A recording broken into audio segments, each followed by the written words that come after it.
We all know that turtles move very slowly. All turtles except one, that is. This episode of Wild About Wildlife is all about Root, a wood turtle in Nova Scotia that motors around on his own set of wheels that are made out of Lego. I kid you not. Here to share Root's story are two key contributors at the Museum of Natural History in Halifax, animal care specialist Heather McKinnon-Ramshaw and naturalist interpreter Tessa Biesterfeld. A warm welcome to both of you today. Hi, thanks so much for having us, Kathy.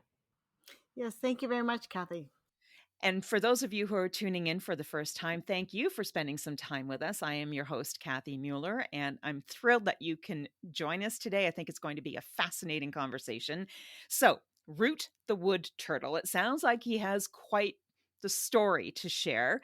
Let's get it started. Heather, what happened to him that he needs a little help getting around? So when Root arrived here at the Museum of Natural History, he had a foot missing. His front right foot is missing. And his front right foot has actually been missing for a while. Root actually started out, he was taken from the wild about 20 years ago. I assume it's because he was missing this front foot. And he spent most of his time living in a zoo in the Annapolis Valley.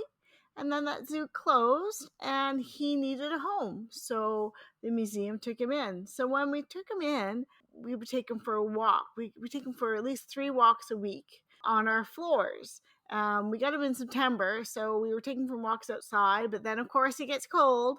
So then we started walking him inside, but we noticed that because he's missing this front foot, that he was kind of clunking down, like his shell was going down and hitting the floor as he was trying to walk around. He does quite well walking around. He's really, has a lot of energy, very adventurous, very bold.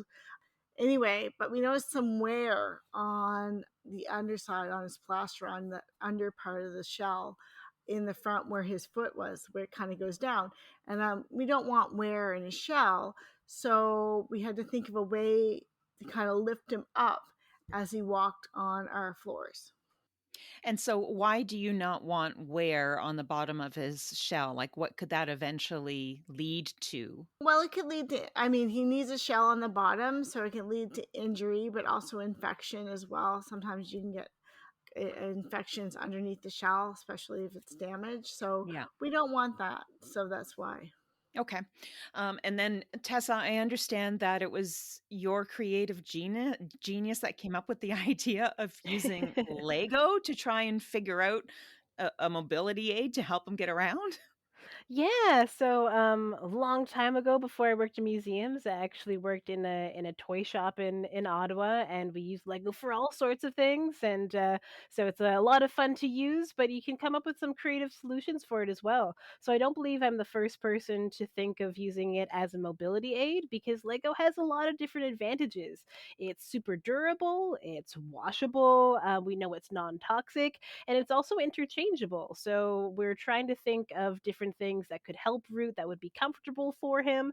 And there was a couple of different iterations of this mobility aid. So first we started off with one wheel using band-aids to be on the bottom, to attach it to the bottom of his shell, but we can tell that would present some problems down the road. It didn't seem like that would really help with the damage on the bottom if we were constantly adding and removing band-aids. We thought, no, that's probably not going to work.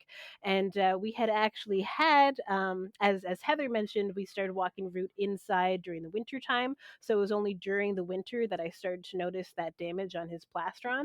And just about every Christmas, we have a Lego exhibit here at the museum. So we get to showcase a lot of different cool things that local people have created with Lego. And we always have some on hand at the museum. So when I'm trying to think of a building material, I'm like, hey, this might just work out. And it's also very adaptable. So as we're trying to prototype different things, we can try a lot of different shapes with Lego. So yeah, I've found out that there's it's a good size little Lego wheel, just about the smallest ones they make. They've got good treads on there, so it gets good grip on the ground. And I just stitched that onto a puppy harness I got at the dollar store. So it's got some nice padding on there. So Root, because turtles do have nerves across their shell, so he can definitely feel some of the things going on and on underneath his shell. So the that little foam padding that's on the puppy harness, that must be nice and comfortable for him.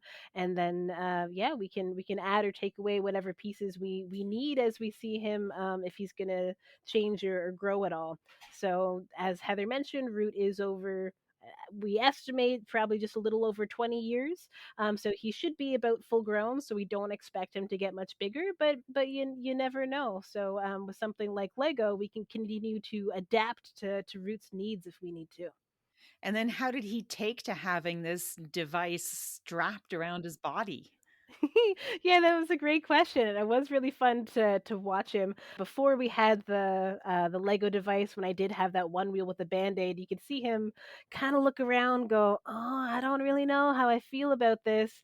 And for anybody who might be listening who's never seen a picture of a wood turtle before, I do encourage you just to look it up, whether you're looking up Root or any wood turtle, because they are beautiful turtles and they are incredibly intelligent for turtles as well. So when we look at Root's eyes, we can really see him looking back at us, looking at his surroundings. He's very curious.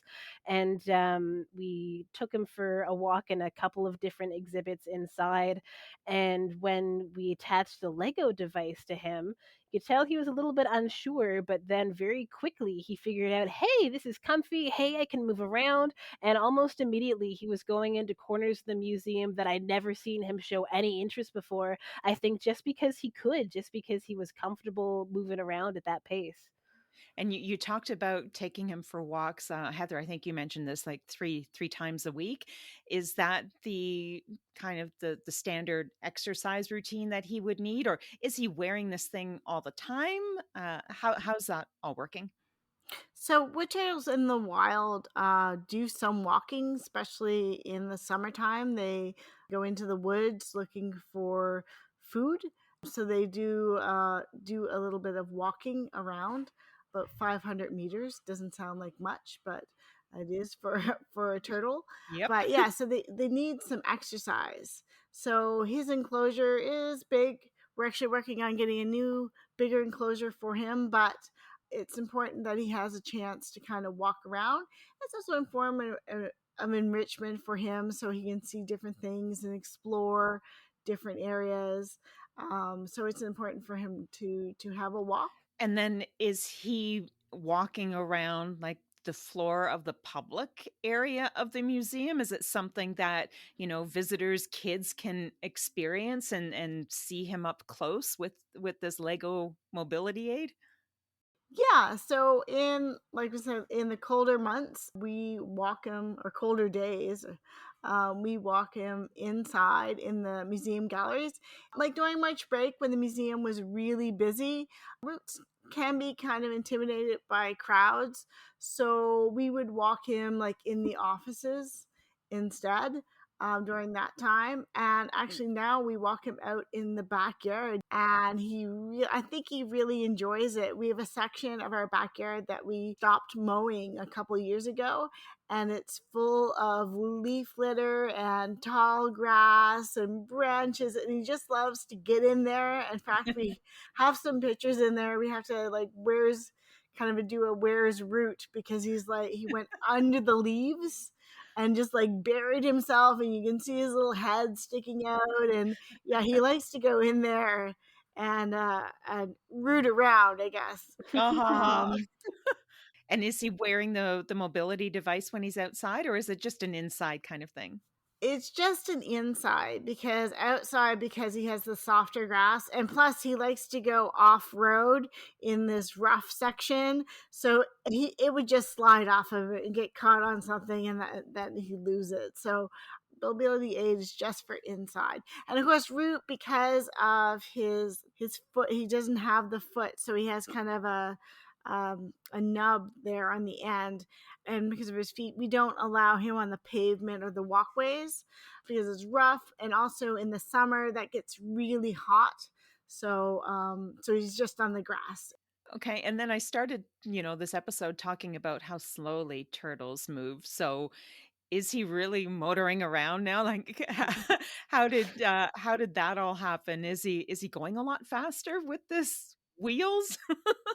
Yeah, maybe I can take that one because when I was first designing this, I wanted to be very careful that we didn't put anything on him that would have him moving too unnaturally fast. So I have seen people like put their turtles on skateboards and that kind of thing, which is a lot of fun, but the turtle's not getting quite as much exercise that way. So there's just two small wheels at the front so that he still has to use all three of his other legs to really get himself off the ground and still get moving. He's definitely going faster than the average wood turtle does, but we wanted to make sure that he's not zooming around at a speed where he could hurt himself or bump into anything. And we want to make sure that he's still using all of his legs to get as much exercise as he can. Okay, and are there any little slopes in the flooring at the museum? Like, I'm wondering, like, do you need Yeah. brakes as if so he doesn't go whizzing down, a little slope? Yeah, so there are a couple of spots. So on one of our first walks with the mobility aid, we were in our marine gallery, and our marine gallery has a coastal aquarium.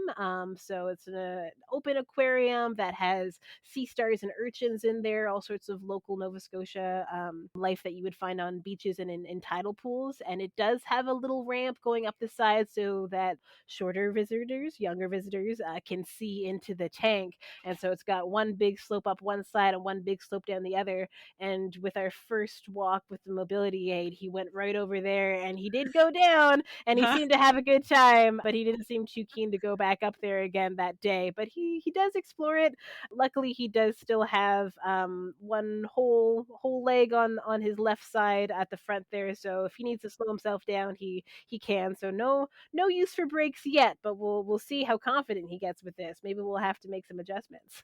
Right, and how long has he been using this mobility aid now? Yeah, a few months. So yeah, I think I had put the first iteration together I think in January, and then by around February we had like the mobility aid we use right now, so the green harness with the Lego on the bottom. Gotcha, okay, and what is Root's role at the museum? Route, of course, is an opportunity for visitors to see one of our 4 turtle species we have here in Nova Scotia.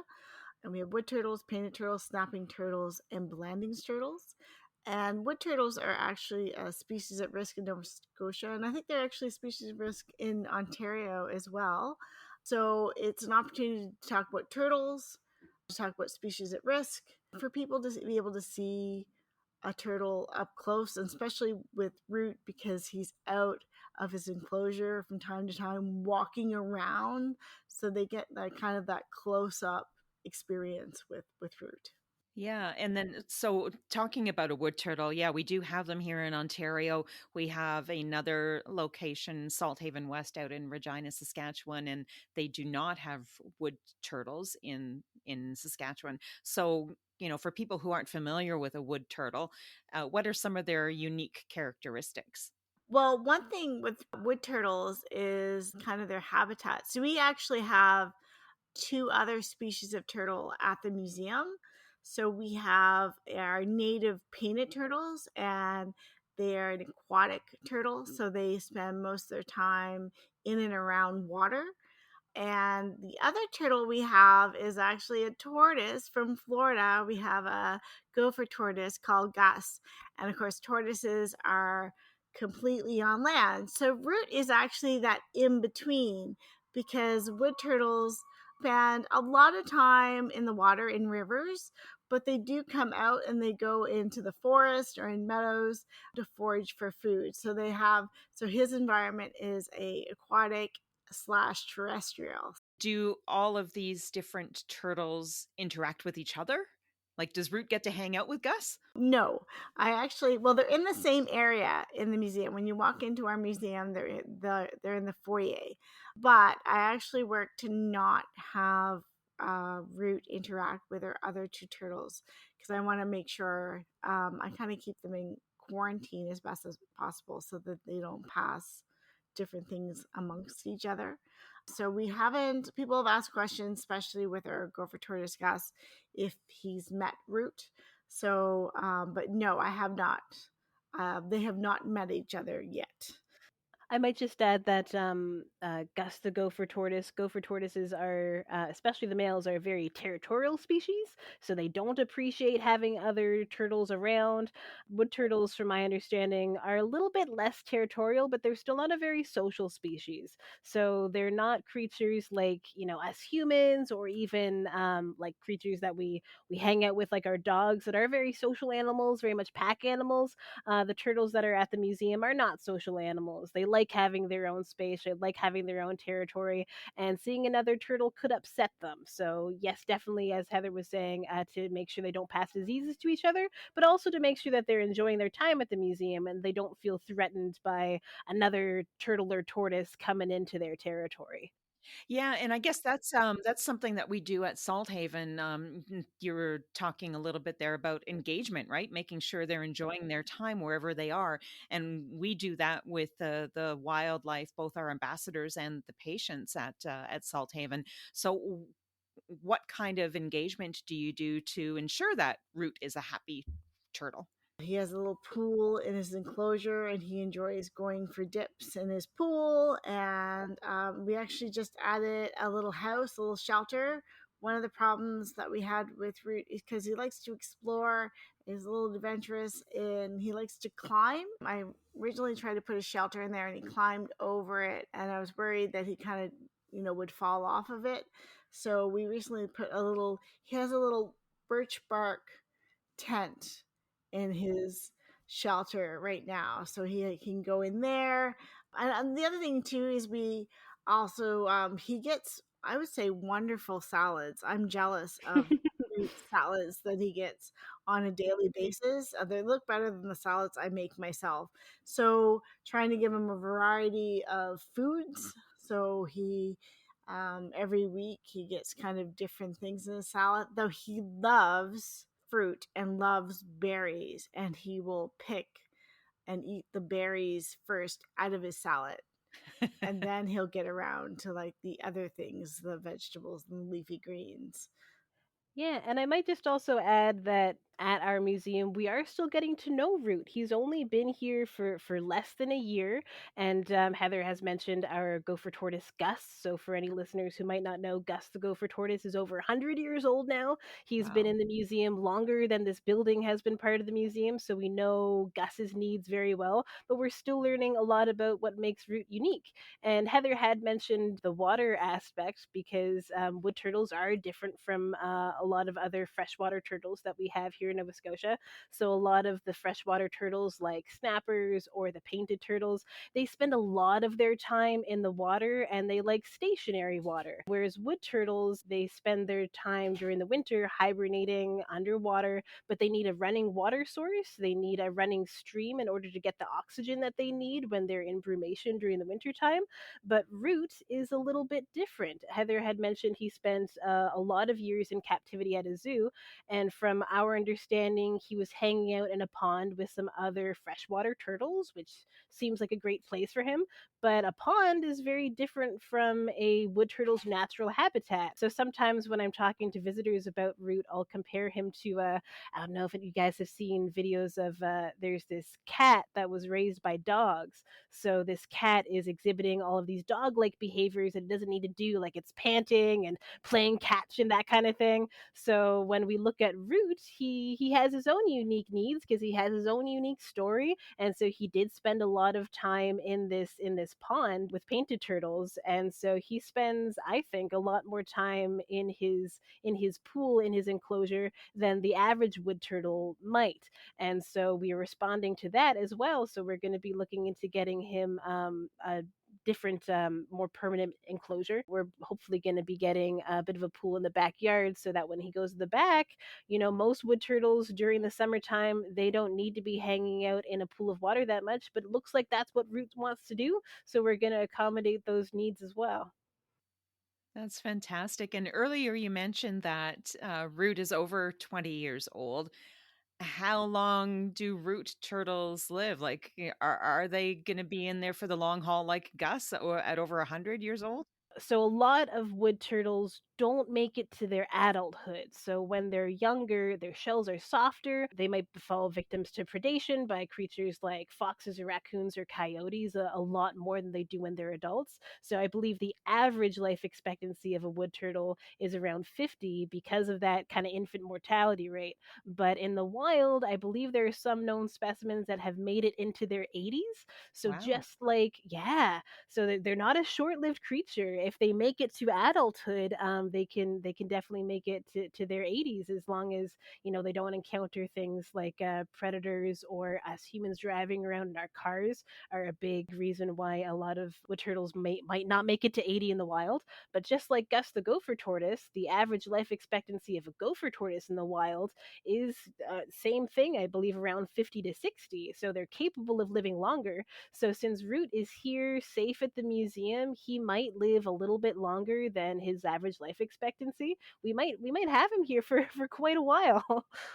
I did want to touch a little bit, and you've both alluded to it a little bit, that the species being endangered and the causes for that, what's behind it, and what can the average person do to help start turning those numbers around? The biggest thing for any animal is habitat loss. So, and especially with wood turtles, because they do have that special habitat need, because they need that kind of slow moving stream, which, is not sometimes easy to find, and a stream where you kind of have a forest area or a meadow that where they can find food.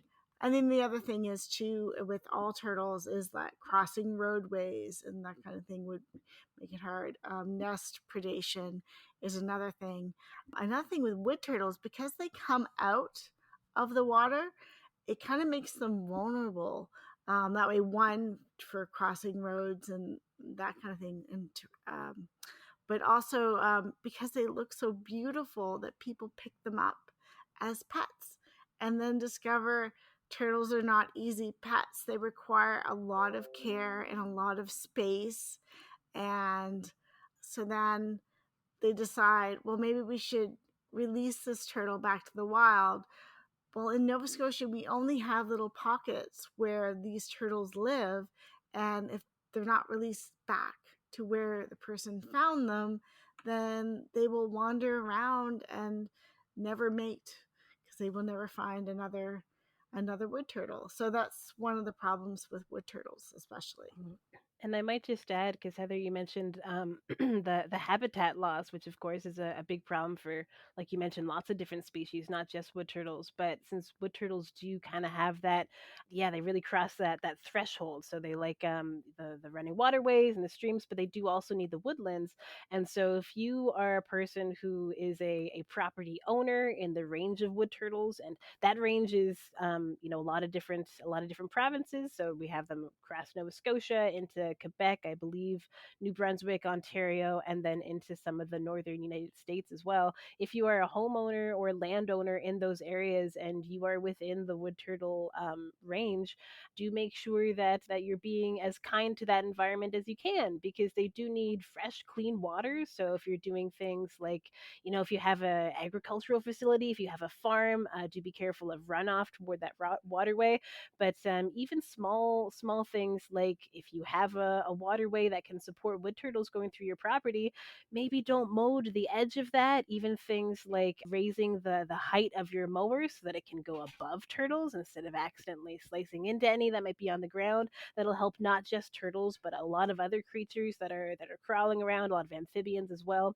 And also making sure that, maybe if you can leave a little bit of wooded area around the edge of those waterways. So maybe you have a field that you're tending to. If you can leave even just a few feet strips of naturalized land around those waterways, that can make a huge impact in allowing turtles to coexist with you on your property.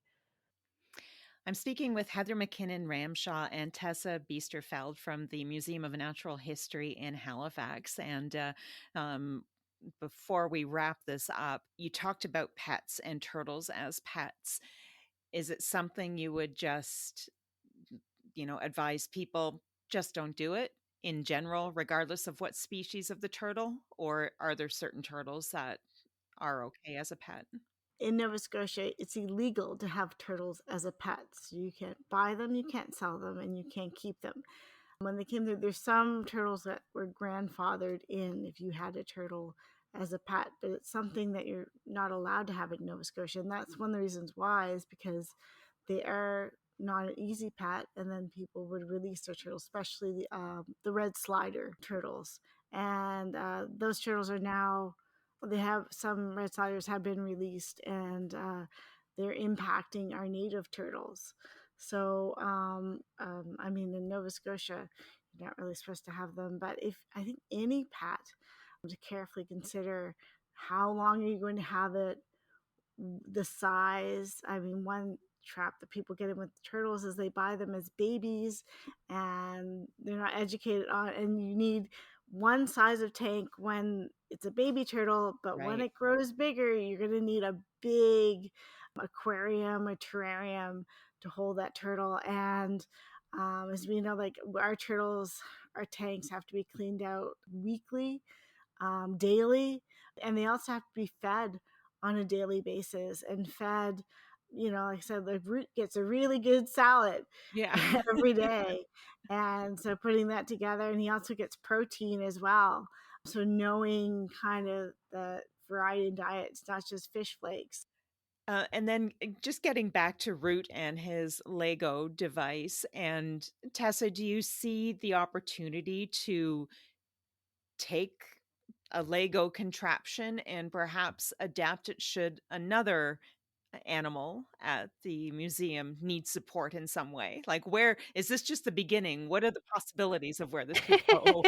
Yeah, it's a great question. And if such a creature were to end up in the care of the museum, yeah, I would definitely recommend Lego as just one tool in our tool belt of possible solutions. And one thing that I do love about working with Root as well, and especially when we were taking him for walks inside with his mobility aid, is there's lots of visitors, young folks, older folks, lots of different people in between who do have their own mobility aids. So it is a possibility to make that connection and talk about that and make it a normal, fun thing to talk about.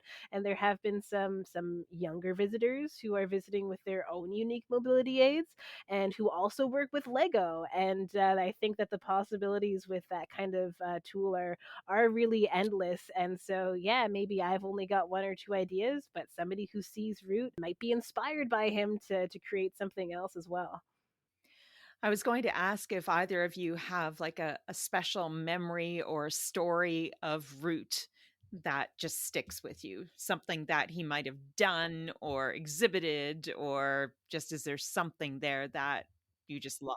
I've got maybe one, and I don't know if this is even so much of a story, but just in terms of his behavior, because like Heather was mentioning, we do have other turtles that live at the museum. We have lots of different live animals, and we try to be respectful of those animals. And the majority of the animals that we keep at the museum are not particularly social creatures. We have reptiles and amphibians here. A lot of those animals honestly don't seem to really care if we're here or not. We have, for example, the maritime garter snakes. They like to hang out with each other, but if I'm walking past their enclosure, they might look up at me a little bit and go, "Oh, is she going to feed me? No, okay, not interested." Whereas Root, you can really see the intelligence in his eyes, and I get that feedback from a lot of different visitors as well, that he will make eye contact with you. He'll look up and try to see what you're doing. He's clearly curious about things, and he really does have these beautiful, almost golden eyes. And so when you look up at you, you're really inspired to think, oh my goodness, like what are those, what kind of thoughts are going on in your head? What kind of turtle thoughts are you thinking in there? And yeah, so I think it's just that's just one story that I would think of when I think of him, is just that connection. He almost feels human in some ways. We have to be careful not to anthropomorphize the animals that are here, and not to put any of my own emotions onto this creature. But he's clearly very intelligent and very curious. Yeah, and that is such a hard thing to not do, right? Is to Mhm. put Mhm. our human thoughts and that onto whatever animal that we're trying to help. Anything from your side, Heather, before we wrap up? Well, I think his curiosity, and I think that one of the things is his, like, is very adventurous. And when I first started taking him out in the backyard, and it's just so different from our gopher tortoise. Our gopher tortoise is happy to walk out in the open on the grass. But he was like, no, I'm going to the edges. I'm going into the garden. I'm going where you may or may not be able to reach me, which is something you have to, he has to go where you can reach him. So you have to move him. But yeah, he wants to go right in the bramble and brush and go in there. And then on the inside the museum, just taking for walks, he wants to go in where we have a big dinosaur skeleton. He wants to go in there. And I'm like, oh, no, you can't go in there because I'm afraid if I have to go get you, I'll knock down the dinosaur skeleton. So, yeah, so just watching him go around and getting into places. And I might just add to that that I've never seen another creature in the museum show such curiosity at the other displays. And yeah, like Heather mentioned, the dinosaur skeleton. In that same exhibit, we also have some skeletons of some ancient turtles. And so when he does go for a walk in there, he will look up. And wood turtles do have this beautiful, almost like sunset coloring across their chests and neck. So watching Root look up at his ancestors, and you can see that sunset across his neck, and he's really quite curious about what's around him, but maybe about his origins as well. I don't know. Yeah, and can turtles see color? Yes, yeah. So it can be hard. So from my understanding, it can be hard to learn about turtle sight just because they're not as reward focused as some other creatures. So if you're trying to do things like test their intelligence or test how they can see or how they can hear, it's hard to say, oh, they can't see it, or maybe they just didn't care about it. So from my understanding, it can be kind of tricky to tell, but they can see different colors, probably not the same range that us humans can. I haven't noticed a big favoritism for Root's favorite colors, but with our gopher tortoise Gus, from my understanding, some things that I've read, he probably can't tell the difference between like blues and purples, but going into like green, yellow, and orange, I've noticed that Gus is very attracted to things that are bright yellow or bright orange. If a visitor has bright yellow shoes on, he's going right for that. There's an orange bucket we have in the backyard. Gus goes straight for the orange bucket, and a lot of his favorite foods are seem to be, in my experience, those brighter yellow colors. So I don't know what Root's favorite color is. He seems to be happy with his bright green harness, but he can see different colors. And yeah, we're still learning more about him and how he sees and experiences the world. Oh, this has been such a fun conversation. Thank you both, Heather and Tessa, for coming on today. Thank you. Thank you so much, Kathy. Yes, you're welcome. This has been great. And if you're ever in Halifax, Nova Scotia, come and visit us and visit Root. Well, I so now want to come and see Root and Gus, and that's what I was going to mention to our listeners, that if you are planning, a family trip to the East Coast, the Museum of Natural History, add it to your bucket list of places to go see. You might get to see Root and say hi. And I have included a link to the museum in the notes for the podcast, and some other links to other resources about wood turtles in general. And if you have enjoyed this episode of Wild About Wildlife, make sure to tell your friends and family about us. Your support really does help us raise awareness about Canadian wildlife. See you next month.